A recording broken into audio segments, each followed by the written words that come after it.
Thank you so much. अल्लाह वाबा and good evening friends. आप सब लोगों का आज की जूम मीटिंग में बहुत बहुत स्वागत है। फ्रेंड्स, जैसा कि हम सभी जानते हैं कि इस वक्त दुनिया एक खतरनाक वैश्विक महामारी से जूझ रही है। इससे लड़ते लड़ते हमने क्या कुछ नहीं देखा। कई लोगों के साथ तो इतनी बुरी घटनाएं घट चुकी हैं जिसकी शायद उन्होंने कभी कल्पना भी न की हो। ये सब देखते हुए हमें धीरे धीरे ये यकीन होता जा रहा है कि धीरे धीरे ही सही मगर निश्चित रूप से हम एक बुरी दुनिया की ओर बढ़ते जा रहे हैं। तो ये सब चीजों ने हमें सोचने पे मजबूर कर दिया है और धीरे धीरे हमारी जो आशा है वो निराशा में बदलती जा रही है। लेकिन फ्रेंड्स, आज के इस वक्त में अगर थोड़ी देर के लिए भी हम न्यूज़पेपर या फिर मोबाइल फोन या फिर टेलीविजन चेक करते हैं तो हम क्या देखते हैं? शायद अच्छी खबरों से ज्यादा हमें बुरी खबरें देखने को मिलती हैं, जैसे कि वर्तमान वैश्विक महामारी के बारे में, भ्रष्टाचार के बारे में, नस्लीय पूर्वाग्रह, हिंसा, जातिवाद, आतंक। वर्तमान वैश्विक महामारी के बारे में तो आधी से ज्यादा खबरें होती हैं कि रोज इतने केसेस निकल रहे हैं, इतने लोगों की डेथ हो रही है कोविड से। और जैसे कि इतना काफी नहीं है, इसके अलावा भी और नेगेटिव न्यूज हमारे पास आती है, भ्रष्टाचार की, आतंक की, जातिवाद की। तो फ्रेंड्स, मैं आप सब लोगों से पूछना चाहूंगी कि इसके अलावा भी कोई ऐसी न्यूज है जो आपने न्यूज़पेपर में या टेलीविजन में या फोन पे सुना हो जो शायद यहाँ पे मेंशन नहीं हो। अगर इसमें आप कुछ और जोड़ना चाहेंगे तो मैं रिक्वेस्ट करूंगी कि प्लीज आप अपने आंसर्स चैट बॉक्स में टाइप करें। कोई और ऐसी न्यूज जो अभी आपके माइंड में आ रही हो, जो यहाँ पे नहीं हो और आपने देखी हो, पढ़ी हो कहीं पे, तो वो आप चैट बॉक्स में टाइप कर सकते हैं।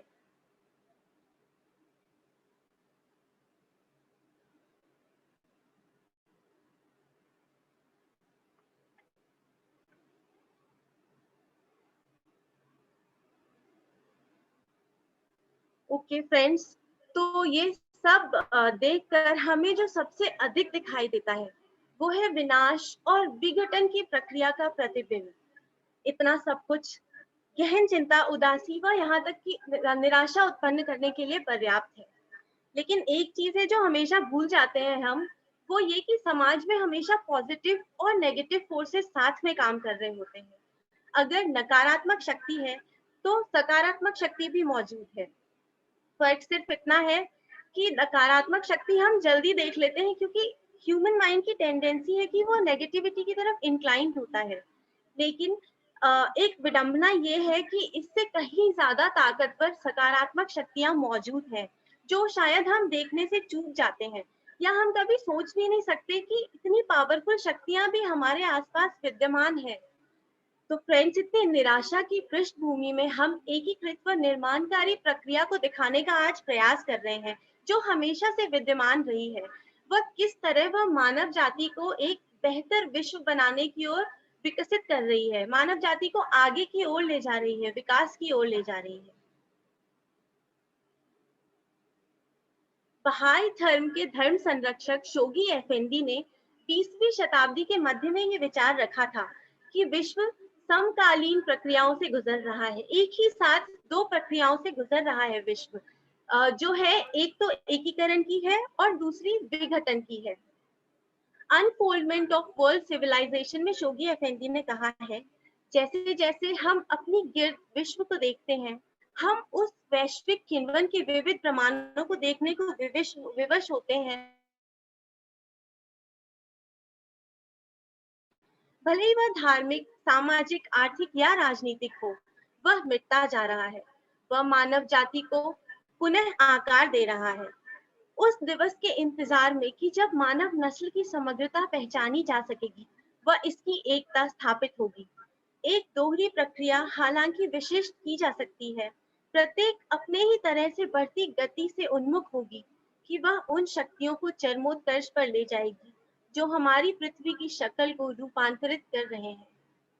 ये जो पैराग्राफ मैंने अभी पढ़ा, ये हम जैसे जैसे आगे स्लाइड्स देखेंगे फ्रेंड्स, हम एकीकरण और विघटन की प्रक्रिया को देखेंगे तो आपको ये समझ में आएगा कि वो क्या कहना चाह रहे हैं, कैसे हमारे समाज में समकालीन स्तर पर अपने अपने पेस पर दोनों प्रक्रियाएं एक साथ चलती जा रही हैं। तो हम आगे देखते हैं कि वो कैसे अपना रूप ले रही हैं। यहाँ पे ठोस रूप से हम ये समझने का प्रयास करेंगे कि ये निर्माणकारी और विनाशकारी प्रक्रियाएं जो पिछले 200 वर्षों से विद्यमान है, वो किस तरह एक दूसरे पर परस्पर प्रभाव डाल रही हैं और निर्माणकारी व विनाशकारी प्रक्रियाएं कैसे एक साथ सदी दर सदी चलती आ रही हैं। हम आज इसे बहाई तरीके से ऐतिहासिक परिप्रेक्ष्य से करेंगे और यह देखने का प्रयास करेंगे कि क्या मानव जाति के भविष्य के लिए आशा का कोई कारण हम ढूंढ पाएंगे।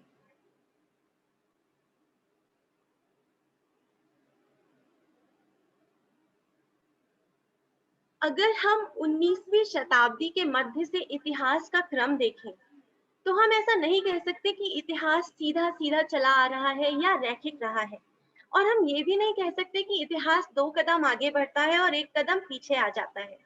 ना हम इतिहास के बारे में ये कह सकते हैं कि वो टेढ़ा मेढ़ा, जिगजैग या स्पाइरल, यानी कि वो एक ही पेस पे सेम पैटर्न पे चलता आ रहा है। हम ऐसा नहीं कह सकते इतिहास के बारे में।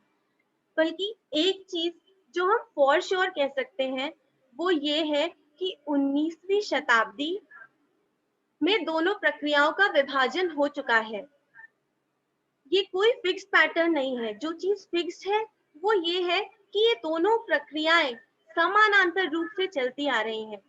जैसा कि आप इस फोटो में देख सकते हैं, जैसे रेलवे ट्रैक्स होते हैं वो कैसे पैरेलल चल रहे होते हैं एक दूसरे के, तो वैसे ही समाज में विद्यमान ये दोनों प्रक्रियाएं भी एक दूसरे के पैरेलल चलती आ रही हैं।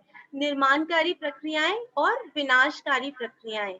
एक तो निर्माणकारी व एकीकृत वाली प्रक्रिया है और दूसरी है विनाशकारी व विघटन की, जो अपने सतह पे पिछले 200 वर्षों से चलती आ रही है। 19वीं, 20वीं व 21वीं शताब्दी में अगर हम इस ऐतिहासिक रूपांतरण व समानांतर चलने वाली इन दोनों प्रक्रियाओं के कुछ उदाहरण देखें, तो हम ये पाएंगे, हमें ये क्लियरली समझ में आएगा अभी कि कैसे ये एक साथ कार्य कर रही हैं। तो हर शताब्दी की 19वीं, 20वीं व 21वीं, इन तीनों शताब्दियों की मुख्य विशेषताएं हम अभी देखने वाले हैं। अगर हम 19वीं शताब्दी की बात करें, तो हम अभी इसमें देखेंगे कि कैसे इसमें विनाशकारी प्रक्रिया भी चल रही थी और फिर कैसे इसमें निर्माणकारी प्रक्रिया भी चल रही थी। तो सबसे पहले अगर हम बात करें, तो ये मानव जाति के जीवन के अभूतपूर्व रूपांतरण का आरंभ बिंदु था। जैसा कि हम जानते भी हैं, 19वीं शताब्दी में यानी कि ईयर 1863 में बहाउल्लाह ने अपना मिशन उद्घोषित किया था और बहाई धर्म की स्थापना की थी।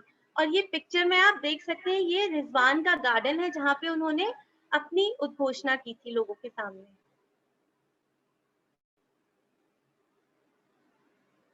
उसके बाद एक और जो मेजर चेंज आया वो था कॉलोनाइजेशन, यानी कि जो ज्यादा पावरफुल कंट्रीज होती थी, वो जो हर कंट्री पे रूल करती थी, उसमें हमने कमी देखी और अधिनियमित कानून की संख्या में वृद्धि देखी। ब्रिटेन और अमेरिका, इनमें गुलामी के खिलाफ जो अधिनियमित कानून बने, उनकी संख्या में तेजी से वृद्धि आई। और इसके अलावा हमने कई आविष्कार भी देखे जिनका आप फोटो में एग्जाम्पल देख सकते हैं।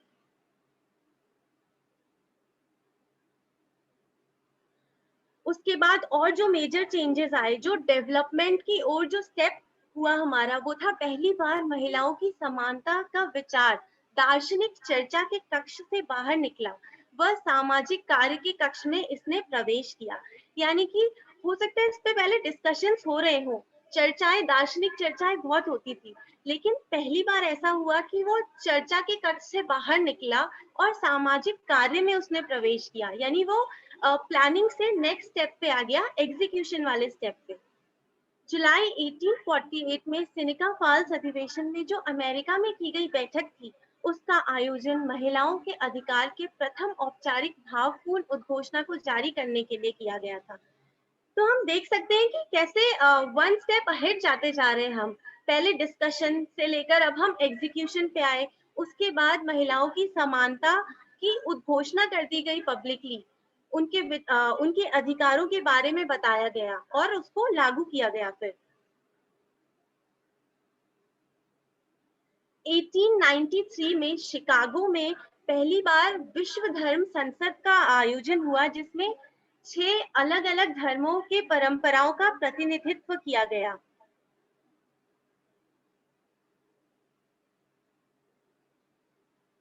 एटीन 1999 में रशिया के जार निकोलस द्वितीय ने पहली बार विश्व भर के नेताओं का बैठक किया हेग, नीदरलैंड में। और इस आयोजन का जो मुख्य उद्देश्य था वो था अंतरराष्ट्रीय विवादों को ध्यान में रखकर एक न्यायाधिकरण की स्थापना करना। एक न्यायाधिकरण की स्थापना का प्रस्ताव दिया गया उस बैठक में। तो 19वीं शताब्दी में हमने देखा कि कैसे वो चल रही थी, साथ में सकारात्मक और नकारात्मक क्रियाएं। अब अगर हम 20वीं शताब्दी की बात करते हैं तो 20वीं शताब्दी के शुरुआत के जो साल थे वो मानव इतिहास के लिए सबसे खतरनाक थे। उन्होंने सबसे खतरनाक अवधि देखी। क्यों? क्योंकि इनके शुरुआती वर्षों में विश्व ने 2 विश्व युद्धों को देखा, वर्ल्ड वॉर फर्स्ट और वर्ल्ड वॉर सेकेंड। और इसने बहुत सारे महाद्वीपों पर, विशेषकर यूरोप पर अकथनीय कहर बरपाया। जैसा कि हम सभी जानते हैं कि it was a world war, तो कितना डिस्ट्रक्शन कॉज हुआ होगा उससे, इतनी सारी जाने गई, टाइम का लॉस, लोगों की लाइफ का लॉस।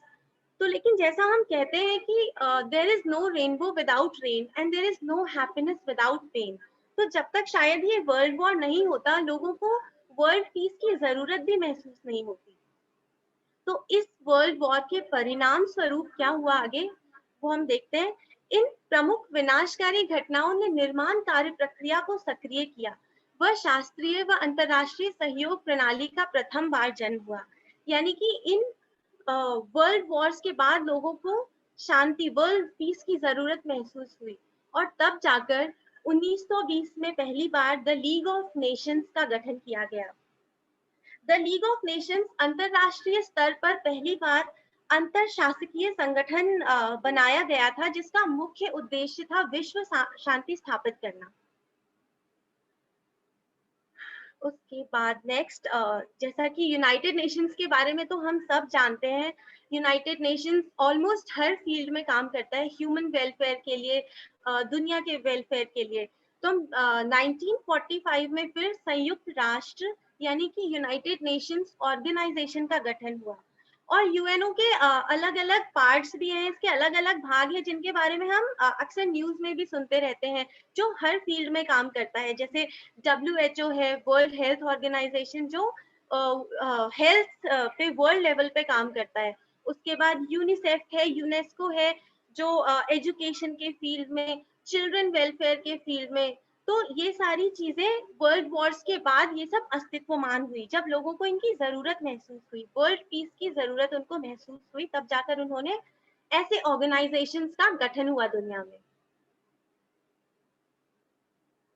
मानव अधिकारों की सार्वभौम घोषणा 1948 में स्वीकृत हुई। यानी कि 1948 में human rights declaration charter sign किया गया, जिसमें डिटेल डिस्क्रिप्शन है ह्यूमन राइट्स के बारे में, मानव के अधिकार के बारे में सब कुछ मेंशन है।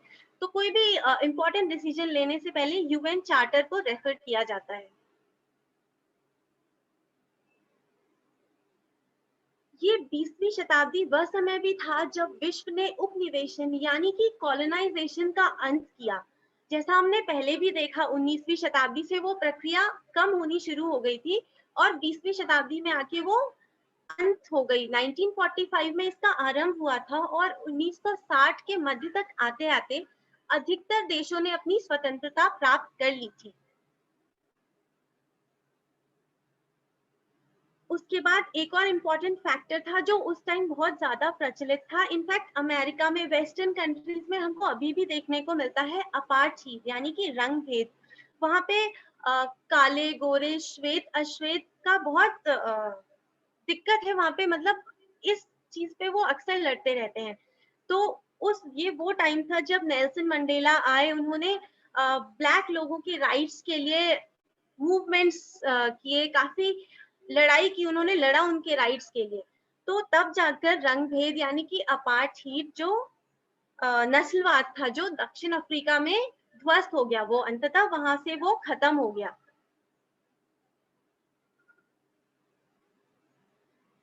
20वीं शताब्दी में उसके बाद हमने और क्या क्या देखा, हमने बर्लिन वॉल का गिरना देखा, जो बर्लिन की दीवार थी उसको गिरते हुए देखा हमने।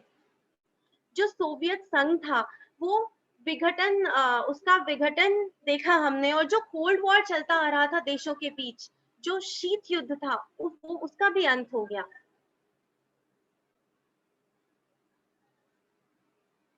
उसके बाद एक और इम्पोर्टेंट फैक्टर, जो यूरोपीय महाद्वीप थे जिनकी वजह से विश्व ने सबसे रक्त रंजित 2 युद्ध देखे थे, उन्होंने सर्वप्रथम आर्थिक समुदाय के रूप में एक होकर वो सब सामने आए। यानी कि पहले वो अलग अलग सेक्ट्स में बटे हुए थे, अब जाकर वो एक संघ के रूप में सामने आए, जिसको हम यूरोपीय संघ बोलते हैं। यूरोपीय संघ यानी कि यूरोपियन यूनियन की स्थापना हुई, और उसके बाद वो जो सेक्ट्स थे वो एक हो गए, बॉर्डर्स खत्म कर दिए गए, और फिर उन्होंने एक कॉमन करेंसी पे वो सब अग्री हुए, जिसको हम आज भी यूरोजोन के नाम से जानते हैं। यूरोजोन में काफी सारी कंट्रीज हैं।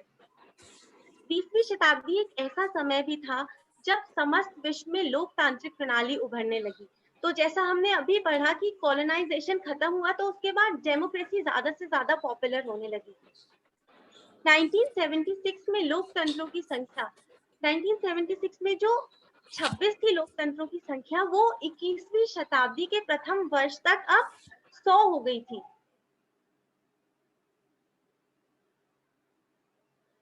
तो जैसा हमने अभी देखा कि 20वीं शताब्दी में जो विनाशकारी प्रक्रिया थी वो थे 2 विश्व युद्ध। वो अपने आप में बहुत है डिस्क्राइब करने के लिए, मतलब पूरा वर्ल्ड इन्वॉल्व हो रहा है वॉर में, और वो भी इतने डिस्ट्रक्टिव लेवल पे।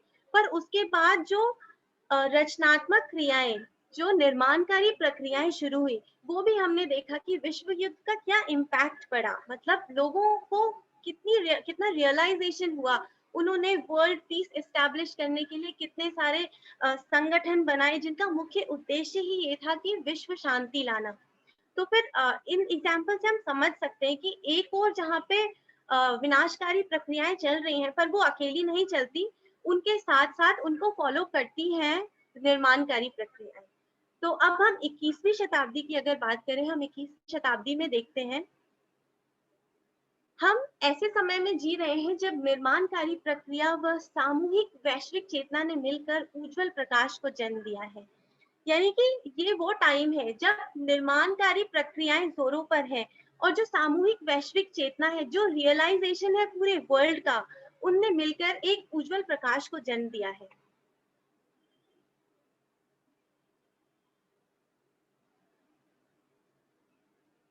यूनाइटेड नेशंस का मिलेनियम समिट जो 2000 में सितंबर में हुआ था, उसमें कुल 198 राष्ट्रों ने भाग लिया था, अपना प्रतिनिधित्व किया था, और सबने मिलकर एक मिलेनियम डेवलपमेंट गोल की स्थापना की, जो शायद सारे फील्ड्स को कवर करता है वर्क करने के लिए। और ये डिसाइड हुआ कि सभी कंट्रीज को मिलकर अपनी सक्रिय भागीदारी के साथ इन गोल्स को अचीव करना है।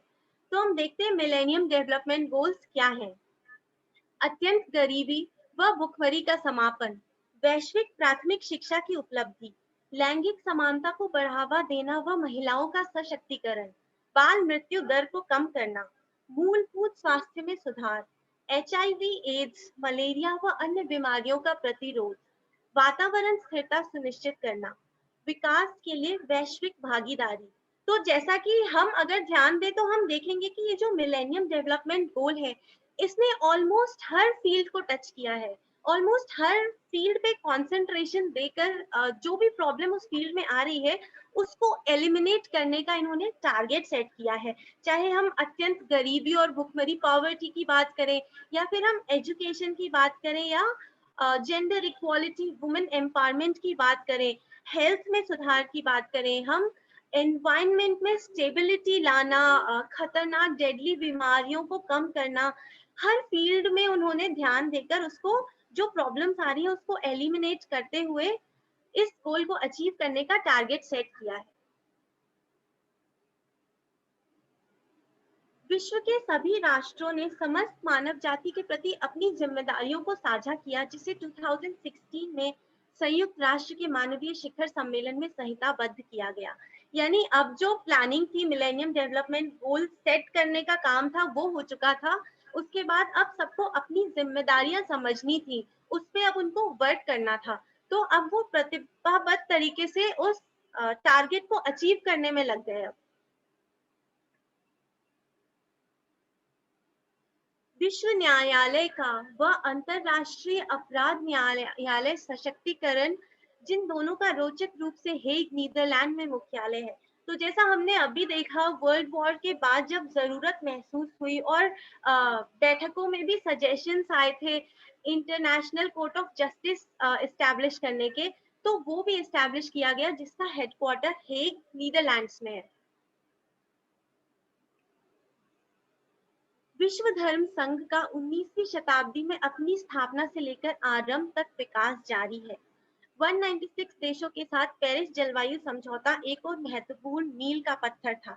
तो हम देखते जा रहे हैं कि कैसे मैनकाइंड, कैसे ह्यूमैनिटी स्टेप बाय स्टेप आगे बढ़ती जा रही है।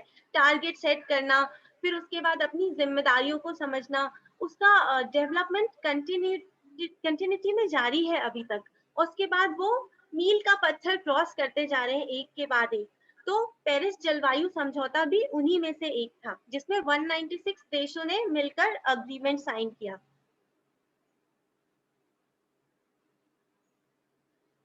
ये बहुत इंपॉर्टेंट चीज है। मिलेनियल जनरेशन का निर्माण हुआ, जो संभवतः सबसे महत्वपूर्ण ताकतों में से एक है, जो वर्तमान सदी में काम कर रही है।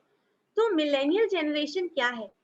मिलेनियल जनरेशन, अगर हम इसको सिंपल शब्दों में समझे तो 2000 के बाद की जो पीढ़ी है, जिन लोगों ने 2000 के बाद जन्म लिया, यानी वो अभी भी 20-21 साल के हो चुके हैं, तो हम कह सकते हैं वो आज की जनरेशन जो खुद को ग्लोबली कनेक्टेड मानती है, जिनके जिनका सोचने का तरीका आज के हिसाब से है और अलग है, जो इतना मोटिवेट करके पुराने जनरेशन के लोगों को भी चेंज कर सकती है। ग्लोबली कनेक्टेड है ये, और इनको इनके रास्ते में कोई भी चीज ऑब्स्टेकल नहीं बन सकती। तो जो आज की जनरेशन है, उसको हम मिलेनियल जनरेशन कह सकते हैं, जो प्रेजेंट जनरेशन है यूथ्स की। और वो अगर मोटिवेट करती है, तो हम देखते हैं आज क्या दुनिया में जो इतने बिलियनर्स हैं, मिलियनर्स हैं, चैरिटी बिगिंस एट होम हम कहते हैं ना, जैसा, तो हम अगर इंडिविजुअल लेवल पे कुछ करते हैं, तो वो दूसरों को भी इंस्पायर करता है। तो ऐसे इसमें हम एग्जांपल देख सकते हैं वॉरेन बफेट का, जो बिलियनर है, अरबपति है, लेकिन वो चैरिटी में बहुत देते हैं। वो उनकी तरफ से बहुत धन दान आता है चैरिटी के लिए। और मैं आपको एक लेटेस्ट एग्जांपल दूं तो 17 साल की एक डच प्रिंसेस है, जिसका, जो बिकॉज वो रॉयल है, तो उसके साथ ये सेट था कि जैसे ही वो 18 इयर्स की होगी, उसको हर साल अलाउंस मिलेगा $1.9 मिलियन का। लेकिन उसने प्रधानमंत्री को लेटर लिखा और उसने ये अलाउंस लेने से मना कर दिया, जस्ट बिकॉज उसको ये लगा कि मैंने इसके लिए कुछ किया नहीं है, तो मैं फ्री में कैसे ये ले सकती हूँ। तो ये है मिलेनियल जनरेशन, जो काफी सेंसिबल होती जा रही है विद टाइम। अंतिम लॉ यानी कि लास्ट क्लेम, तो इसमें हम बात करेंगे उस लॉ की, जो पुरानी मानसिकता, जो विकृत कुरीतियां चली आ रही थी समाज में, जो हम देखते थे पहले बहुत ज्यादा प्रिवेलिंग थी, लेकिन वो अब धीरे धीरे विद टाइम उनको चुनौती दी गई और उनको अवैध कर दिया गया है। हालांकि उनमें पीड़ा और विनाश की क्षमता तो अभी भी है, लेकिन अब वो अपने अंतिम चरम पे है। तो हम देखेंगे कि कौन से महत्वपूर्ण परिवर्तन हुए हैं, कैसे विकृत मानसिकता बदली है अब लोगों की। जातिवाद की बात करें हम, राष्ट्रवाद, लैंगिक असमानता, अत्यधिक अमीरी और गरीबी की विकृति, धार्मिक संघर्ष, ये सब बहुत इंपॉर्टेंट है। हमने पहले भी पढ़ा है कि ये है जो हमें पीछे की ओर पुल करती है, ये विकृत मानसिकता है। लेकिन इन सब को अब जाकर चुनौती दी गई है, लोगों ने इसको मानने से मना कर दिया है अब, क्योंकि अब ये इतना प्रचलित नहीं है। तो अब ये अपने अंतिम फेज में है, और ये एक दिन ऐसा आएगा जब ये शायद एलिमिनेट हो जाएगी, सोसाइटी से पूरी तरह खत्म हो जाएगी। उसके बाद अब हम कई ऐसे दल भी है दुनिया में जिनके बारे में अगर हम बात करें तो उनके पास विशेष अधिकार तो है, लेकिन उनकी मानसिकता वो विकृत वाली है, जिससे वो अपने अधिकार का उपयोग चाहे तो वो निर्माणकारी प्रक्रिया में कर सकते हैं, लेकिन वो विनाशकारी प्रक्रिया को चूज करते हैं। तो ऐसी स्थिति में क्या होगा, एक दिन वो अपनी विशेष अधिकार जो उनके पास है वो भी खो देंगे। जैसे हम आईएसआईएस की बात करें तो हम सबको पता है वो एक टेररिस्ट ऑर्गेनाइजेशन है, इंटेलिजेंस उनके पास भी है, कैपेबिलिटी उनके पास भी है, लेकिन वो अच्छे काम की जगह वो विनाशकारी कार्यों में अपनी ऊर्जा लगाते हैं। ब्रेक्सिट के बारे में अगर आपने सुना होगा, जो यूरोपियन यूनियन की हम बात कर रहे थे, उसमें से यूके ने अपने आप को अलग कर लिया। उसने सोचा कि ये उसके बेटरमेंट के लिए है, लेकिन ऐसे सेक्ट से अलग होना कभी हमें प्रमोट नहीं कर सकता आगे। उसके बाद पश्चिमी देशों में हम जो देखते हैं कई आंदोलन चल रहे होते हैं, वो फेमस तो हो जाते हैं दुनिया में, लेकिन उनकी जो प्रॉब्लम है उनमें श्वेत लोगों का वर्चस्व रहता है। वहां पे अभी भी काले गोरों का भेदभाव काफी देखने को मिलता है हमें। इन सब उथल पुथल के मध्य भी ये जो निर्माणकारी प्रक्रियाएं हैं वो सक्रिय है अभी तक, और मानवता की एकता को लेकर जागरूकता बढ़ती जा रही है। हम हमेशा ये सोचते रहते हैं हम कैसे अपना योगदान दे सकते हैं इस एकता को बढ़ाने के लिए। सभी पूर्वाग्रहों को अब समाप्त करने का टाइम आया है। लोग अब खुद सोचने लगे हैं, और वो ऐसे पूर्वाग्रहों को मानने से इनकार कर देते हैं जब तक वो खुद स्वतंत्र खोज ना कर ले। लैंगिक समानता प्राप्त करने की ओर अग्रसर है दुनिया। धार्मिक शिक्षाओं में समान धरातल खोजना, हमें पता है कि सभी धर्मों की शिक्षा एक ही है, कोई भी हमें गलत चीज नहीं सिखाती, लेकिन वो जो बेस है वो हम नहीं ढूंढ पाते और हम धर्म के नाम पे लड़ते रहते हैं। अत्यधिक अमीरी और गरीबी को कम करना, ये तो हमारा टारगेट है, क्योंकि जब तक ये खत्म नहीं होगा तब तक यूनिटी और सेम लेवल नहीं आ पाएगा। निर्माणकारी प्रक्रिया का प्रेरक बनना, यानी हम इंडिविजुअल लेवल पे हम कैसे प्रेरक बन सकते हैं इन निर्माणकारी प्रक्रियाओं का, तो हम आगे देखते हैं। ऐसे समय पर हमें खुद से एक प्रश्न पूछना चाहिए, वो ये कि हम कैसे कैटलिस्ट बन सकते हैं इस निर्माणकारी प्रक्रिया को और ज्यादा बढ़ाने का, और विनाशकारी मानसिकता जो चली आ रही है उसको कम करने का, हम इसमें क्या भूमिका अदा कर सकते हैं।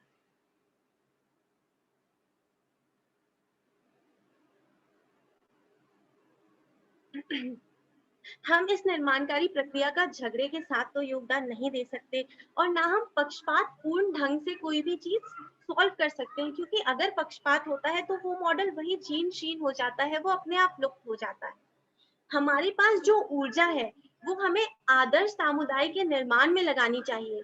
एकता लाने में, समानता, न्याय, शांति, ये जो अच्छे सिद्धांतों को प्रतिबिंबित करते हुए जो गुण है, हमें उनकी ओर अपनी ऊर्जा को लगाना है। निर्माणकारी प्रक्रिया में संलग्न होने के सर्वाधिक प्रभावशाली तरीके, तो ये तरीके हैं कि हम किस तरह निर्माणकारी प्रक्रिया में संलग्न हो सकते हैं। प्रभावित लोगों की सुनना, अनुभव प्राप्त से आरोग्यदायी भाषा सीखना। हम कहते हैं लर्न फ्रॉम एक्सपीरियंस। जो लोग अनुभव कर चुके हैं हम उनसे एडवाइस लेके कुछ अपना सजेशन मिलाकर फिर हम इस रास्ते पे आगे बढ़े तो हम अपना कंट्रीब्यूशन दे सकते हैं। समाज में निर्माणकारी बलों में वृद्धि हम कर सकते हैं।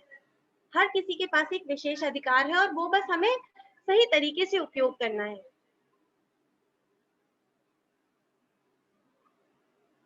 हमारे पास महान आशा के प्रति इस कार्य को करने में कुछ ऐसे बहुत महत्वपूर्ण स्रोत व कारण है।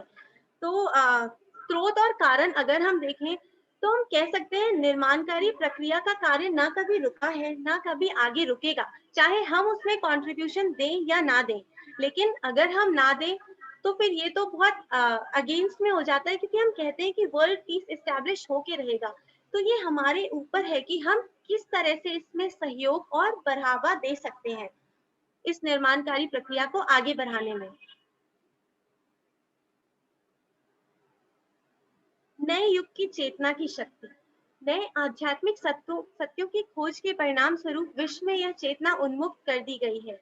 यह आधार है निर्माणकारी शक्तियों का जो समाज में क्रियाशील है। ये दो रूपों में आगे बढ़ रहा है। एक है अप्रत्यक्ष, जिसे हम नए युग की चेतना की शक्ति कह सकते हैं।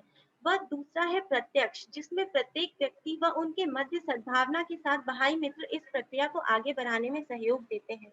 तो जैसे अभी हमने पिछली तीनों शताब्दियों में देखा कि विनाशकारी और निर्माणकारी कार्य साथ साथ चल रहे हैं। जब विनाशकारी चीजें होती हैं तो डाइवर्जन हो जाता है, सब अलग अलग सेक्ट्स में बढ़ जाते हैं। लेकिन वही अगर कोई प्रॉब्लम आ जाए पूरी दुनिया पे, जैसे अगर हम वर्तमान महामारी के बारे में बात करें, तो उससे पहले हो सकता है इंडिया, अमेरिका, चाइना सब आपस में आर्ग्यूमेंट्स करते रहे हो। लेकिन जैसे ही ये कोरोना आया, सब एक साथ, इवन इंडिया और पाकिस्तान एक दूसरे की हेल्प कर रहे हैं। तो हम देख सकते हैं कि कैसे ऐसे जरूरत के समय पे सब एक दूसरे के साथ खड़े होते हैं।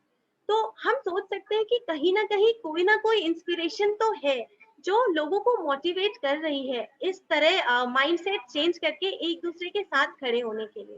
तो शायद वही है नए युग की चेतना की शक्ति, वो भावना की शक्ति जो हमें मोटिवेट करती जा रही है। विश्व न्याय मंदिर कहते हैं, विश्व शांति न केवल संभव है बल्कि अवश्यंभावी है।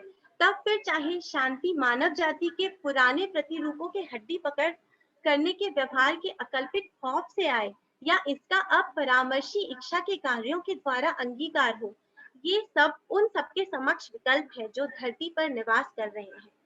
तो विश्वनाय मंदिर में ये तो कह दिया है कि विश्व शांति जो है वो तो इस्टेब्लिश होके रहेगी, वो संभव है और वो अवश्यम भावी है।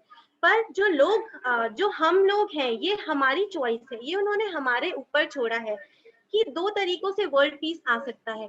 या तो आपको डर के मारे वो चीज एक्सेप्ट करनी पड़ेगी, या आप विलिंगली सहयोग करें।